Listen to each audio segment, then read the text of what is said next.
Орон мэдрэг үзэгчдээ MBC NEWS мэдээллийн хөтөлбөрийн баасан гарагийн дугаар эхэлж байна. Мэдээллийн товчхонд анхаарлаа хандуулна. Улс аймгийн сургуулийн өмнөх боловсролын салбарынх нь 2018 оны ажлаа төвлөлээ. Эрүүл мэндийн даатгалын сангаас 673 нэр төрлийн нэмийг 20-80% хөнгөлөлт үнээр авах боломжтой юм а. Одгээрл багштаа 1999 оны 10-ны анги төгсөгчид математикийн 9-р олимпиадыг зохион байгууллаа. Олон нийтийн цагдаагийн ажилтнуудыг чадварчууд сургалт боллоо. Улс аймгийн боловсрол соёл урлагийн газраас физик, математик, мэдээлэл зүйн багш нарт хэрэгцээнд суурилсан сургалтыг зохион байгууллаа.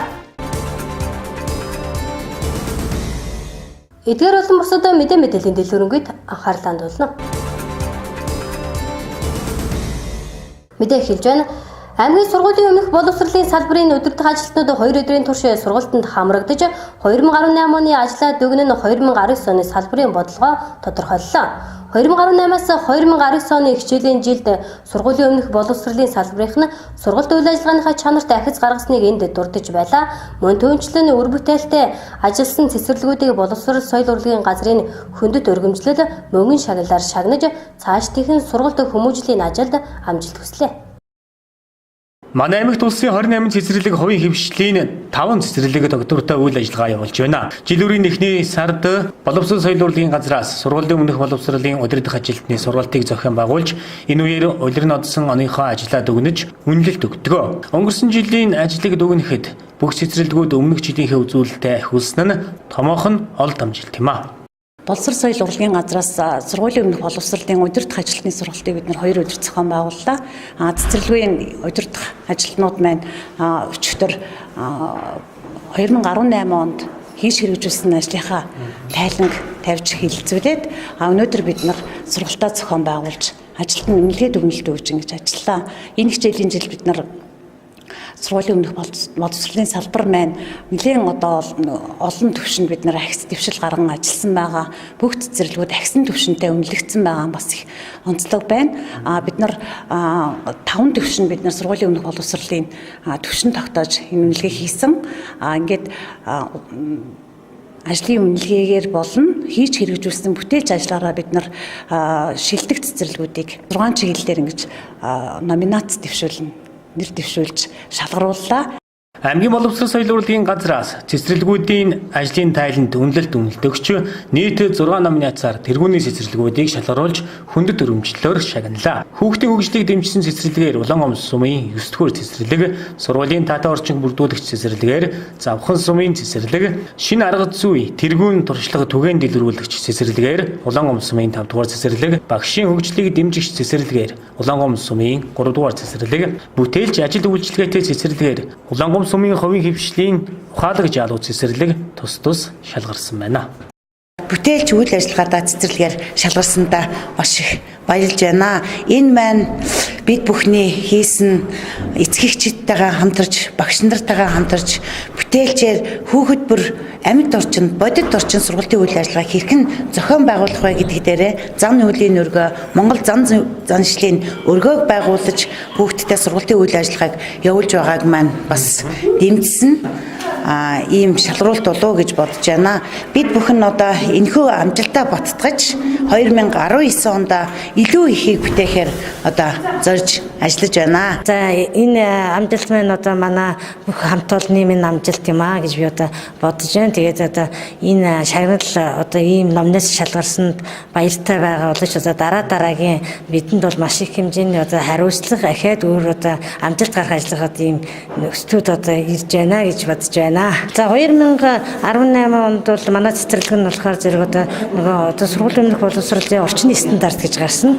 Тэр стандартын дагуу бид нар бол орчиндөө бол үнэлгээ өгөөд тэгээд өөрийнхөө нөхцөл бололцоо болнод иргэдийн оролцоотойгоор тэр хүүхдийн орчинд одоо байхгүй тийм одоо юунуудыг шаардлага хангаагүй зүйлсийг одоо гаргаж үнэлгээ хийгээд үнэлгээний дагуу стандартаар ангиулгад авчулсан ийм л амжилттай. 2018 онд бид багшийн хөгжлийг дэмжигч байгууллагаар шалгарсандаа бас баяртай байна. Тэгээд манай хамт олон энэ 2018 онд багшийн хөгжлийг дэмжих чиглэлээр маш олон бүтээлч ажлуудыг хийсэн байж байгаа.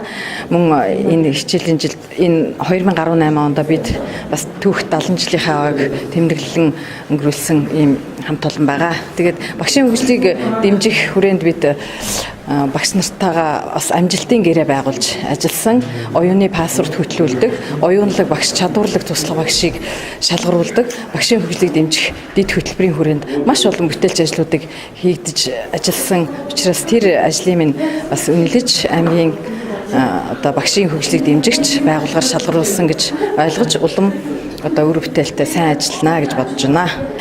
Амжилтанд хүрсэн нийт хамт олондоо болон бяцхан хүүхэд багчуудтай, эцэг эхчүүдтэй бас баярлаж талархснаа илэрхийлье. Энэ онд шинээр цэцэрлэгүүд ашиглалтанд орсноор сургуулийн өмнөх боловсролын чанар хүртээмж илүү сайжирнаа. Дараагийн мэдээ 2019 онд аймгийн хэмжээнд нийт 34 эмийн сантай эрүүл мэндийн даатгалын гэрээ байгуулж эмийн хөнгөлөлтөд үйлчлэгийг үзүүлэхээр болсон байна. Улаан сумынд 16 эмийн сан эрүүл мэндийн даатгалын сангийн хөнгөлөлтөд үнээр үйлчилж байна.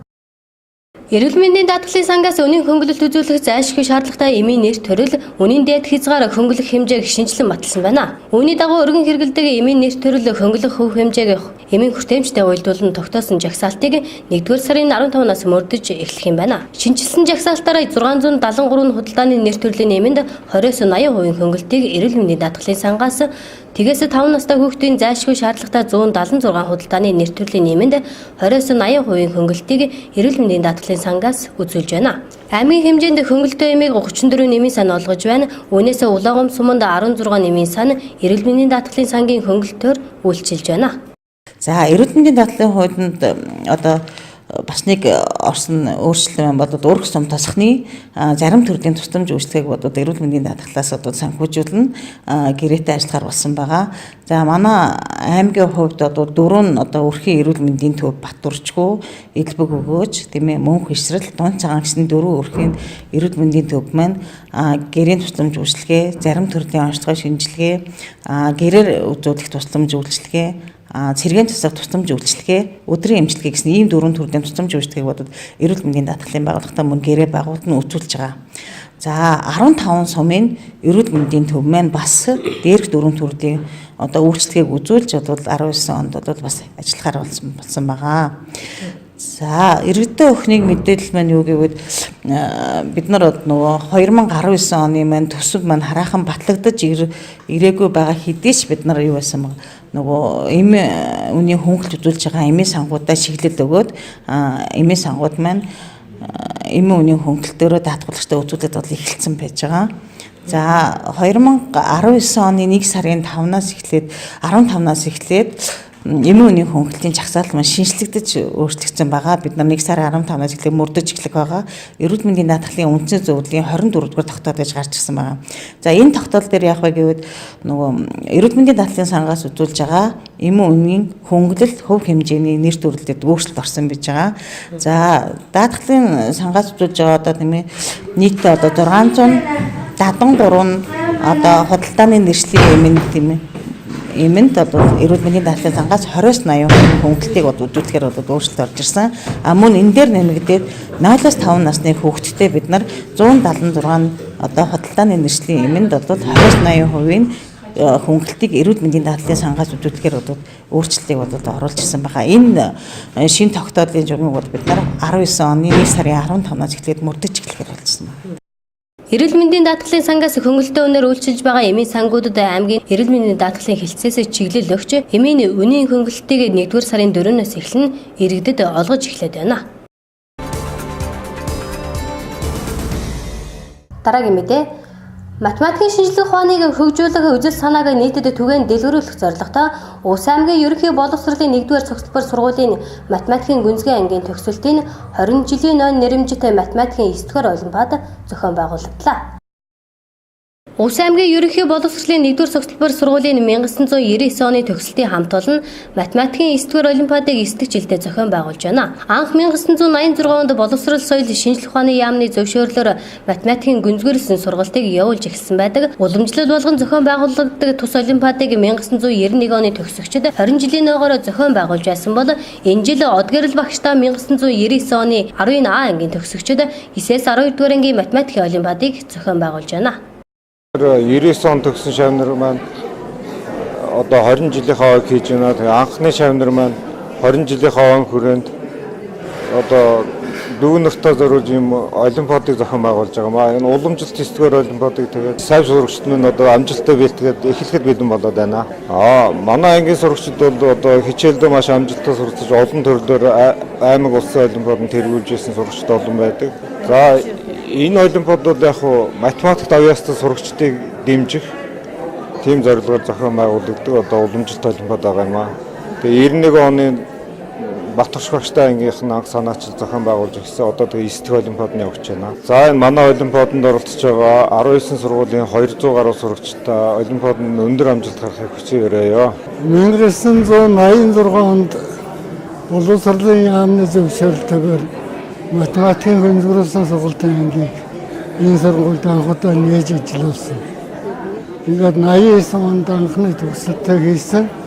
Тэгээ 91 оны төгсөгчд маань төгсөлтийнхаа 20 жилийн хойг математикийн энэ олимпиад зохион байгуулж хүрэлцэж ирж анхудаа ийм завсрын олимпиад буюу олимпиадын урдчилсан бэлтгэлийн хангах зорилгоор хийж байгаа юм олимпиад байгаамаа. Энэ олимпиадыг 1991 оны 1-р орон жилийн 10 ангийнхэн төгсөлтийнхаа ойн хүрээнд зохион байгуулж ирсэн. Тэгээ өнөөдөр бол одоо 9 дахь олимпиад нь зохион байгуулагдсан. Энийг одоо манай анги буюу 1999 онд улсын математикийн олимпиадын аварга одгор багштай анги маань зохион байгуулаад байж байна. Олимпиаданд маань нийтдээ бид нар 9-с 12 дугаар ангийн сурагчид оролцож байгаа. Нийт 200 гаруй сурагчид Улаангааны аймгийн төвийн сургуулиуд болон сумуудаас ирж байгаа. Нийт 10 гаруй сумаас хөгжсөн сурагчид ирж оролцож байна. Олимпиад нь 2011 оноос эхэлсэн. Одоо 9 дахь одоо явж байгаа. Олимпиадын зорилго маань үдээс математикийн шинжилгээ ухааны гэхдээ олон нийтэд таниулах, сурталчлах, энд хүүхд залуучуудыг энэ дурлах, хичээллэхэд нь сонирхлыг төрүүлэх үүднээс энэ олимпиад зохион байгуулж байгаа. Ус аймгийн ерөнхий боловсролын 1-р цогцлбор сургуулийн математикийн гүнзгий ангийн төгсөлтийн 20 жилийн ой нэрэмчид математикийн 9-р олимпиаданд аймгийн төвийн сургуулиудаас гадна 10 сумын нийт 200 гаруй сурагчид оролцож байна. Энэхүү олимпиад нь математикийн шинжилгээ ухааныг хөгжүүлэх үзэл санааг нийтэд түгээн дэлгэрүүлж хүүхэд залуучуудын математикийн шинжилгээ ухааныг сонирхох, судлах хандлагыг нэмэгдүүлэх зорилготойгоор жилбэр зохион байгуулагддаг.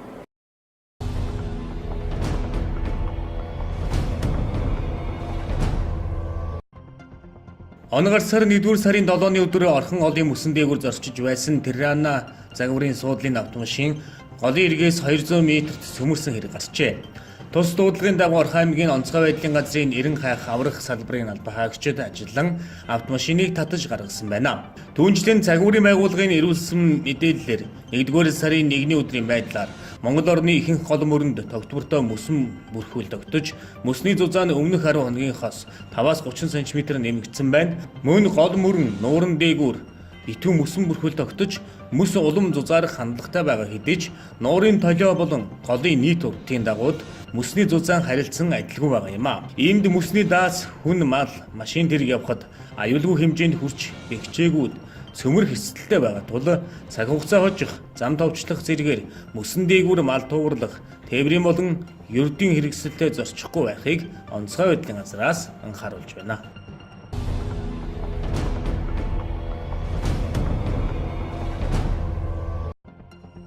Нэмэгдсэн үртгийн албан татврын тухай хуулийн дагуу иргэд 2016 оноос худалдан авалт болон үйлчлэгээ авсан баримтаа бүртгүүлснээр сар бүр суглаанд оролцох боломжтой болсон.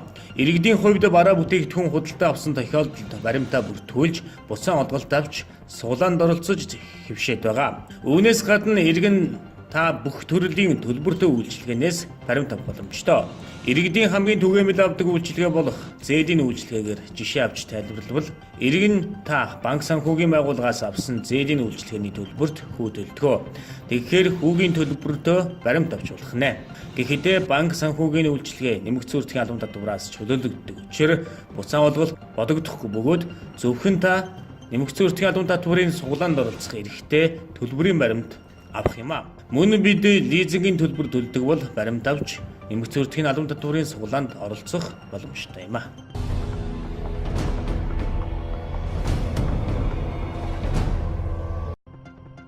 Улсын ерөнхий прокурорын өнгөрсөн оны 12 дугаар сарын 12-ны өдрийн 111 дугаар тушаалаар хорих, цагдаа хорих, баривчлах, төв байранд хоригдож байгаа этгээдээс тухайн анги байрны үйл ажиллагаа албан хаагчийн харилцаатай холбоотой гомдол хүсэлтийг шууд хүлээн авах хайрцаг ажилуулах журмыг батлан гаргасан байна. Прокурорын байгууллагын нэгж газрууд уг журмын хэрэгжилтийг хангаж хяналтын харьяа хорих ангиудад тусгай хайрцгийг ажиллаж эхэлжээ. Тухайлбал Булган аймгийн прокурорын газар шүүхийн шийдвэр гүйцэтгэх ерөнхий газрын харьяа 439-р хаалттай хорих анги тус аймаг дахь шүүхийн шийдвэр гүйцэтгэх газруудад тусгай хайрцгийг байрлуулах ажиллагаанд оролцож байна. Улмаар гомдол хүсэлтийг хэрхэн гаргах, уг хайрцгийг ажилуулах журам анхаарах асуудлын талаар хорих анги шүүхийн шийдвэр гүйцэтгэх газарт яд эдэлжгүй нийт хоригдлуудад прокурорын зүгээс яриа таниулах хийж холбогдох албан тушаалтнуудад үүрэг чиглэл өгчээ. Мөн Ховд аймгийн прокурорын газар шүүхийн шийдвэр гүйцэтгэх газрын харьяа 457 дугаар нээлттэй хорих ангийн албан хаагчдад болгон хоригдлуудад дээрх журмыг танилцуулж ямар асуудлаар гомдол хүсэлт гаргах, хэрэгжилтийг хэрхэн хангаж ажиллах талаар үүрэг чиглэл өгсөн байна. Өврангай аймгийн хар хорны сум дахь сум дундын прокурорын газрын шийдвэр гүйцэтгэх ажиллагаанд хяналт тавих хяналтын прокурор Бат Зориг энэ сарын 4-ний өдөр тус сум дахь шүүхийн шийдвэр гүйцэтгэх хэлтэс 423 дугаар нээлттэй хаалттай хорих анги болон цагдаа орих байрны албан хаагч нарт шүүхийн шийдвэр гүйцэтгэх байгууллагын албан хаагчийн сахилах ёс зүйн дүрм хоригдлолтой харьцах наад захын жишг дүрмүүдээр сургалт явуулж тусгай хайрцгийг журмын хамт ханд бэхэж байршуулсан байна. Дээрх хайрцгийг ажилуулснаар нэгдсэн үндэсний байгууллагын эрүүдэн шүүхээс урьдчилан сэргийлэх асуудал хариуцсан дэд хорооноос өгсөн зөвлөмж шүүхийн шийдвэр гүйцэтгэх тухай хуулийн 210 дугаар зүйл заасан хоригдлын эрх бүрэн хангах нөхцөл боломж бүрдэх юм байна.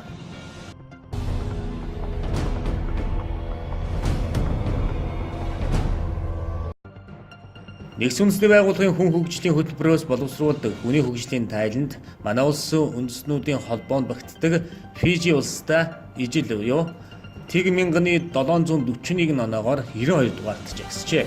Монгол улсын хувьд дундаж наслалт 69.5, суралцах хугацаа 15.5 жил, үндэсний нийт орлого 10.1 $1000 гэж тайланд орсон байна. Түүнчлэн үндэсний нийт орлоготой харьцуулсан дүнгээр ядуурлын түвшин 2.1% байгаа бол итвэхтэй ажиллах хүч 55.2% гарсан байна. Иргэдийн аюулгүй байдлаас харуул гэмт хэргийн тохиолдол 100,000 хүн тутамд 5.7% байна.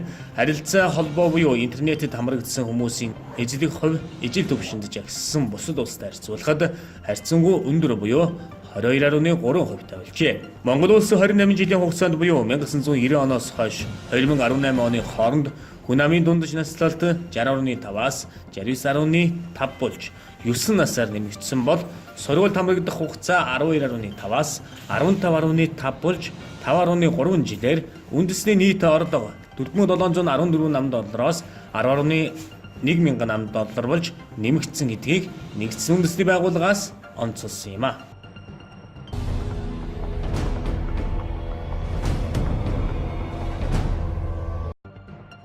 Монголын хүнд үргэлтийн насанд хүрэгчдийн улсын аврал шалгаруулах тэмцээн энэ амралтын өдрүүдэд спортын төв ордонд болох гэж байна. Улсын аврал шалгаруулах тэмцээний эмэгтэйчүүдийн 49-55-59 64-71 хасаг 76 нэмэгт 76 кг, эрэгтэйчүүдийн 55-61 67-73 81 хасаг 96 нэмэх 96 кг-ийн жинд шилдэгүүдэд тодруулах юм а. Тэмцээний техникийн зөвлөгөө нь өнөөдөр болох бөгөөд оролцох тамирчдын нэрс бүрэн тодорно. Энэ удаагийн улсын аврал шалгаруулах тэмцээний гол зорилт нь шилдэг тамирчдын бэлтгэл сургуульд ямар төвшөнд байгаа болон Токио 2020 Олимпийн наадамд оролцох тамирчдыг сонгон шалгаруулах юм байна. Дараагийн мэдээ. Олон нийтийн цагдаагийн ажилтныг чадварчуулах, тэдний мэргэжлийн ур чадварыг дээшлүүлэх батлан хэрэгжиж байгаа хууль тогтоомжийн талаар мэдлэг мэдээллийг олгох зорилгоор олон нийтийн цагдаа нарт чадварчуулах сургалтыг зохион байгууллаа. Аймгийн цагдаагийн газар гэр бүл хүүхэд залуучдын хөгжлийн газартай хамтран 19 сумын олон нийтийн цагдаагийн албан хаагчдын чадварчуулах 2 өдрийн сургалтыг зохион байгууллаа. Тус сургалт нь олон нийтийн цагдаагийн мэргэжлийн ур чадварыг дээшлүүлэх, шинээр батлагдсан болон одоо хүчин төгөлдөр мөрдөгдөж байгаа хууль тогтоомжийн талаар мэдээлэл өгөх зорилготой явагдсан байна. Мөн аймгийн гэр бүл хүүхэд залуучдын хөгжлийн газраас хүүхдэд ээлтэй орон нутгийн хөтөлбөрийн хүрээнд төрөөс хүүхэд гэр бүлийн талаар баримтлах бодлого, өнөөгийн байдал, хүчирхийлэлд өртсөн хүүхэд эмэгтэйчүүдэд иргэнтэй харилцах анхан шатны ойлголт, хүүхдийн эрх хамгааллын тухай хуулийн талаар мэдээлэл өгсөн байна. Хүүхдэд ээлтэй орон нутаг бол Увс аймаг одоо 6 аймгийн нэгээр сонгогдсон. Тэгээд хүүхдтэй ээлтэй орон нутаг дэд хөтөлбөрийг бол энэ 2018 онд бол манай гэр бүл хүүхд залуучдын хөгжлийн газар бол ерөнхийдөө батлуулсан аймгийн хэмжээнд. Тэгээд энэ төвшөндөө бол олон нийтийн цагдаа тийм ээ эдгээр хүмүүсийг анхаарчтанд одоо 19 сүмийн олон нийтийн цагдаа нарт бид нар чадваржуулах сургалтыг цагдаагийн газартай хамтран зохион байгуулж байгаа. За энэ сургалтын үр нөлөө үр дүн нь юу юм бэ гэхээр анхаарчтанд одоо ажиллаж байгаа олон нийтийн цагдаа нар маань олон нийтийн одоо төвшөнд тийм ээ гэмт хэрэг зөрчлөөс урьдчилан сэргийлэх хүүхдийн гэр бүлийн одоо залуучуудын гэх мэт одоо төвшөнд гэмт хэрэг зөрчлөөс одоо урьдчилан сэргийлэх нөлөөллийн ажлуудыг манай байгууллагатай хамтарч ажиллах үр дүн нь харагдаж байгаа. Тэгээ сургалт мэдээлэл өгснээр 2 дахь удаагийн одоо чадваржуулах сургалт гэж ойлгож байна. За энэ сургалтын үр дүн нь бол ерөнхийдөө одоо гэр бүл хүүхдийн эрхийн зөрчил за мөн зөрчлийн хэрэг хянан шийдвэрлэх зөрчлийн тухай хуулийн одоо захиргааны хэргийн зөрчлүүд гэх мэт зөрчлүүдийг одоо таслан зогсоох, урьдчилан сэргийлэх нөлөөллийн ажлуудыг сайтар одоо анхаарчтанд явуулахад л одоо үр дүн нь гарч байгаагаар онцлог тэм сургалтыг оны ихэнх зохион байгуулж байгаараа бас одоо үр дүнтэй болж байна гэдгийг аль биесээр хэлхэн зүйтэй авах гэж бодож байна. За би Увс аймгийн үлгээс ирсэн Цогтбаатар олон нийтийн цагдаагаар 2018 оны 2 сарын 22-наас одоо хүртэл ажиллаж байна. Нэг жил хугацаанд энэ сургалтанд одоо 2 удаага хамрагдаж байна. Тэгэд өнгөрсөн жилд одоогийн үлгээс өмнө гэр бүлийн хүчтэй талаар мэдээлэл бүртгэж байгаа. Энэхүү сургалтаар бол бид нар өөрийнхөө мэдлэгийг бэхжүүлж одоо шинжилгээний зөрчлийн тухай хуулийн талаар мэдлэгийг дээшлүүлсэн хэрэг сумын олон нийтийн цагдаа хан зэрэг гүшин байна. Нийт сумд жилийн хугацаанд ажиллахдаа 45 айл өрхөөр дэлгэр оюун 45 айл өрхөөр орж 94 хүний бол зөрчил байрлаж ажилласан байгаа. Тэгээ нийт тайлангийн хугацаанд бол масс мессеж мал улуулах гэмт хэрэгээс урьдчилан сэргийлсэн масс мессежийг 343 утасны дугаар шивж ажилласан бэ. Энэхүү сургалтыг зохион байгуулснаар анхан шатны нэгж болох баг хэсгийн цагдаа нар шинээр хэрэгжиж байгаа хууль тогтоомж болон зөрчлийн тухай хуулийн талаар мэдээлэлтэй болж цаашлаад гэр бүлийн хүчирхийлэл, хүүхдийн хүчирхийлэл болон суманд үйлдэгдэг гэмт хэргийн гаралт нөхцөлийг бууруулахад ач холбогдолтой сургалт болсон байна.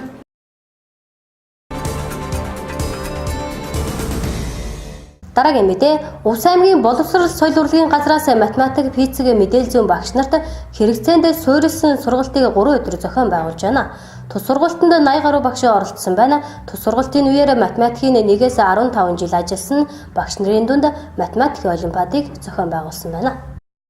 Аймгийн боловсрол соёл урлагийн газар тэргүүлэх зэрэгтэй заа харах зүйч багш нартай хамтран аймгийн төвийн сургуулийн болон сумуудын математик, мэдээлэл зүй, физикийн багш нарт хэрэгцээнд суурилсан сургалтыг энэ сарын 9-ээс 11-ний хооронд зохион байгууллаа. Энэхүү сургалтын үеэр 1-ээс 15 жил ажилласан математикийн багш нарын дунд олимпиад зохион байгуулсан байна.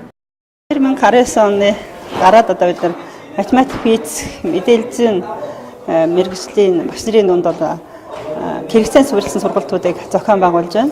За математик физикийн сургалтанд нийтдээ 80 гаруй багш оролцож байна.